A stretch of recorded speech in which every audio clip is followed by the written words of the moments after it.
જલારામ બાપા અંગે જે વિવાદિત ટિપ્પણી કરવામાં આવી છે તેને લઈને રંગીલા રાજકોટમાં પણ વિરોધનો સૂર જોવા મળ્યો। સ્વામિનારાયણ સંત જ્ઞાન પ્રકાશે વિવાદિત ટિપ્પણી કરી હતી। જલારામ બાપા વિશે તેઓના દ્વારા ટિપ્પણી કરવામાં આવી હતી ત્યારે ભૂપેન્દ્ર રોડ સ્વામિનારાયણ મંદિર ખાતે રઘુવંશી યુવાનો દ્વારા વિરોધ પ્રદર્શિત કરવામાં આવ્યો।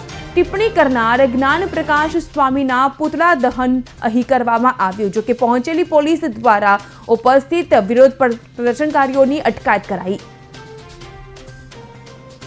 વિરોધ કર્યો છે ઈ તમે જોઈ જ રહ્યા છો કે બધાના સપોર્ટ છે, અમને બધા 18 વર્ણોનો સપોર્ટ છે। એટલે હવે પછીની અમારી એક જ માંગણી છે કે સ્વામીજી માફી માંગે કે આવી રીતે જે ધર્મની લાગણી દુભાય એવી રીતનું કાર્ય કરવામાં આવ્યું છે। એટલે કોઈ દિવસ અત્યાર સુધીમાં તમે જોયું નહીં હોય કે રઘુવંશી સમાજે કોઈનું પૂતળું બાળ્યું હોય। આ પહેલી વખત મને બહુ દુઃખ થાય છે કે આવું કાર્ય કરવામાં આવ્યું, પણ એ અમને એવું કાર્ય કરવા માટે મજબૂર કર્યા છે।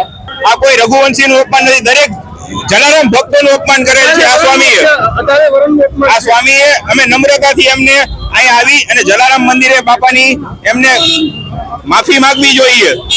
અને આટલા બધા લોહાણા સમાજ છે તો બધાને ધરપકડ કરી શકશે એટલી જેલમાં પડી છે, એટલે પોલીસ સ્ટેશન ગયેલા એમ એક ગાડી ભરે તો બાકીના શું થશે? અંદર જશે તો બીજા 200 જણા અંદર જશે એનું શું થશે? કેટલાની ધરપકડ કેટલાની કરી શકશે વગર કારણે? ખાલી રાજકોટ પૂરતી આ વાત છે, લોહાણા સમાજ ખાલી રાજકોટમાં જોશે છે એવું છે? ધરપકડ તો સ્વામીની થવી જોઈએ, જે રઘુવંશી યુવાનો ધરપકડ કરે છે અત્યારે માફી માંગી જાય એ માટે અમે આંદોલન નતા કરવા આવ્યા। અમે શાંતિથી કરે છે આ રીતનું પોલીસનું વર્તન નહીં ચલાવી લેવામાં આવે। કાલે આંતિ ઉગ્ર આંદોલન કરવામાં આવશે। જો આજ સુધીમાં આવીને માફી નહીં માંગે તો આંતિ ડબલ સંખ્યામાં અમે ઉગ્ર આંદોલન કરશું।